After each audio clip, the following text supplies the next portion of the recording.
Destiny প্ৰতিজন দৰ্শকক পোৱাৰ সম্ভাৱনা জনাই আৰম্ভ কৰিছো 24 জানুৱাৰী শুক্ৰবাৰ ৰাশিফল।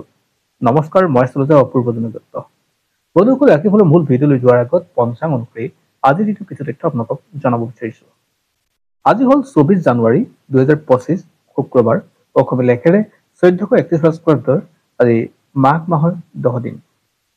আজি সূৰ্যোদয় পুৱা 6:15 আৰু সূৰ্যাস্ত হ'ব সন্ধিয়া 4:54 আজি তিথি হ'ল কৃষ্ণা দশমী তিথি, নক্ষত্ৰ হ'ব অনুৰাধা, যোগ হ'ব বৃদ্ধি আৰু কৰণ হ'ল বৃষ্টিকৰণ। আনহাতে কোনো শিশুৰ যদি জন্ম হয় তেওঁৰ ৰাশি হ'ব বৃশ্চিক ৰাশি, বিপ্লৱ বৰ্ণ হ'ব, দেৱগণ লাভ কৰিব, অস্তুত্বৰ মতে আৰু বিংশোত্তৰ মতে আজি শনিৰ দশা লাভ কৰিব। আৰু আনহাতে যদি কোনো ছোৱালী কন্যা আদ্যঋতু হয় তিনিমহীয়া প্ৰতিহীন যোগ লাভ কৰিব।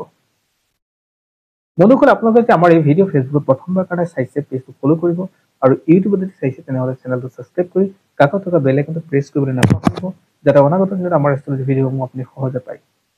আৰু এই ভিডিঅ' ভাল লাগিলে লাইক, কমেণ্ট আৰু শ্বেয়াৰ কৰিব। বন্ধুসকল, এতিয়া আহিছো ৰাশিফলৰ মূল অংশলৈ। 12টা ৰাশি আছে, কোনকেইটা ৰাশি আজি কেনে যাব তাকে জনাম, গতিকে ভিডিঅ'টো আপুনি শেষলৈকে চাব। আৰু প্ৰথম ৰাশিটো হ'ল মেষ ৰাশি। যদি আপুনি মেষ ৰাশিৰ ব্যক্তি হয় আজিৰ দিনটো আপুনি কিছু সতৰ্কতা হ'ব লাগিব, বিশেষকৈ আৰ্থিক দিশত। টকা পইচা খৰচ কৰোঁতে কিছু সাৱধান হ'ব লাগিব। দায়িত্ব বাঢ়িব আৰু ঘৰুৱা কণ্ডলৰ বৃদ্ধি হোৱাৰ সম্ভাৱনা আছে। ইয়াৰ পিছত আহিছো বৃষ ৰাশিলৈ। যদি আপুনি বৃষ ৰাশিৰ ব্যক্তি হয় তেনেহ'লে কিছু অপেক্ষা কৰাৰ দৰকাৰ। কামবিলাক অকণমান দেৰিকৈ হ'ব, সহযোগী পাব বন্ধুবৰ্গৰ পৰা বা পৰিয়ালৰ পৰা। আৰ্থিক স্থিতি আপোনাৰ বৰ এটা পজিটিভ নহয়, যদিও আপুনি চলিব পাৰিব। আজি আপুনি স্বাস্থ্যৰ ক্ষেত্ৰত কিন্তু কিছু সাৱধান হ'ব লাগিব।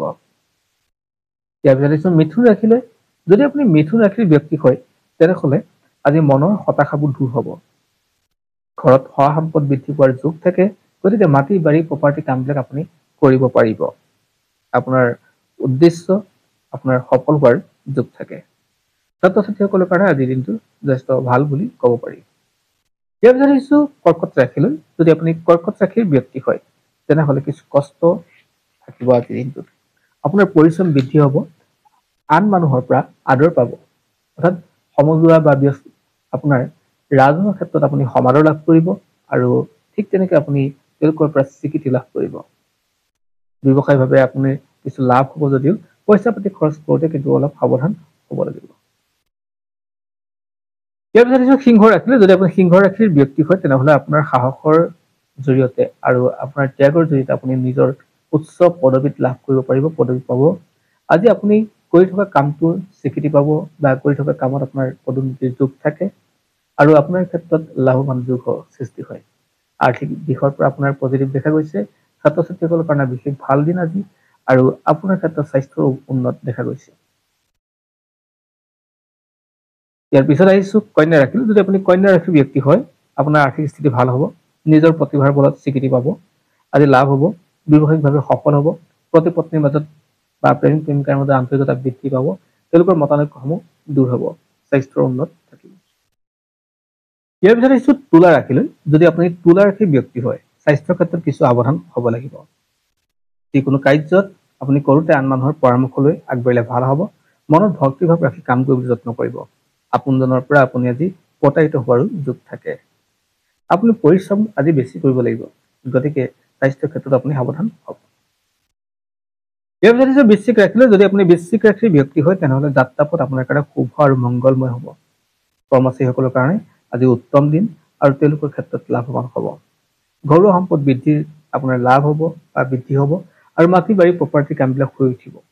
আজি আপোনাৰ কাৰণে পজিটিভ হয় আৰু যাত্ৰা যিকোনো ঠাইলৈ আজি ধুনীয়াকৈ কৰিব পাৰে। ইয়াৰ পিছত আহিছো ধনু ৰাশিলৈ। যদি আপুনি ধনু ৰাশিৰ ব্যক্তি হয় তেনেহ'লে আজি আপোনাৰ কাৰণে ঠিক ঠাক চলি যাব। জ্যেষ্ঠজনৰ আশীৰ্বাদত আপোনাৰ যথেষ্ট সুফল আৰু সফল হ'ব। ৰাজনীতি কৰা সকলৰ কাৰণে আজি যথেষ্ট ভাল দিন, আৰু যিকোনো কামত আপোনাৰ আজি আৰম্ভণিত সুকলমে বা আপোনাৰ সুন্দৰভাৱে হৈ উঠিব। ৰাইজৰ লগত আপোনাৰ ব্যস্ততা বাঢ়িব আৰু দায়িত্ব বাঢ়িব। ব্যৱসায় উন্নতি আৰু পতি পত্নীৰ মাজত আন্তৰিকতা বৃদ্ধি পাব। ইয়াৰ পিছত দিছো মকৰ ৰাশিলৈ। যদি আপুনি মকৰ ৰাশিৰ ব্যক্তি হয় তেনেহ'লে বন্ধুবৰ্গৰ পৰা আপুনি সহায় পোৱাৰ যোগ থাকে। বন্ধুবৰ্গে আপোনাক যিকোনো ক্ষেত্ৰতে আজি সাহস আৰু প্ৰেৰণা যোগাব, তেওঁলোকৰ পৰা লাভ হ'ব। কৰ্মক্ষেত্ৰত আপোনাৰ আনন্দ বাঢ়িব, অৰ্থাৎ কৰ্মক্ষেত্ৰত মানুহে আপোনাক সহযোগ কৰিব। আৰু নিজৰ ভক্তিভাৱেৰে আপুনি যথেষ্ট আপুনি আগবাঢ়িব পাৰিব। ব্যৱসায় ক্ষেত্ৰত লাভ হ'ব আৰু আজি আপোনাৰ জৰিয়তে আন মানুহক সহায় পাব। ইয়াৰ পিছত আহিছো কুম্ভ ৰাশিলৈ। যদি আপুনি কুম্ভ ৰাশিৰ ব্যক্তি হয় তেনেহ'লে সঞ্চয় মনোভাৱ বাঢ়িব, আপুনি সঞ্চয় কৰিব পাৰিব। অৰ্থাৎ টকা পইচা আপোনাৰ ক্ষেত্ৰত আজি বৰ এটা লোকচান বা আপোনাৰ ক্ষতিকাৰক নহয়, আজি আপোনাৰ কাৰণে যথেষ্ট ভাল হ'ব।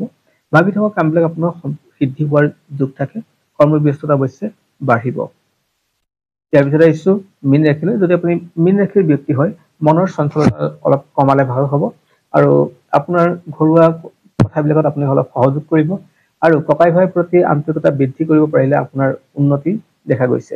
অৰ্থাৎ বহু ক্ষেত্ৰত আপোনাৰ মতানৈক্য হোৱাৰ যোগ থাকে, সেয়েহে আপুনি তেওঁলোকৰ মাজত আন্তৰিকতা বৃদ্ধি কৰিবলৈ যত্ন কৰিব। মনত ভয় ভাৱ ত্যাগ কৰিব লাগিব। বহু ক্ষেত্ৰত আপোনাৰ সাহস প্ৰয়োজন আছে আৰু আজি আপোনাৰ কৰ্মস্থানত উন্নতিৰ দিন থাকে আৰু সমান্তৰালকে স্বাস্থ্যৰ ক্ষেত্ৰত কিন্তু আপুনি সাৱধান হ'ব লাগিব। ধন্যবাদ। এয়া আছিল আজিৰ দিনটোৰ ৰাশিফল।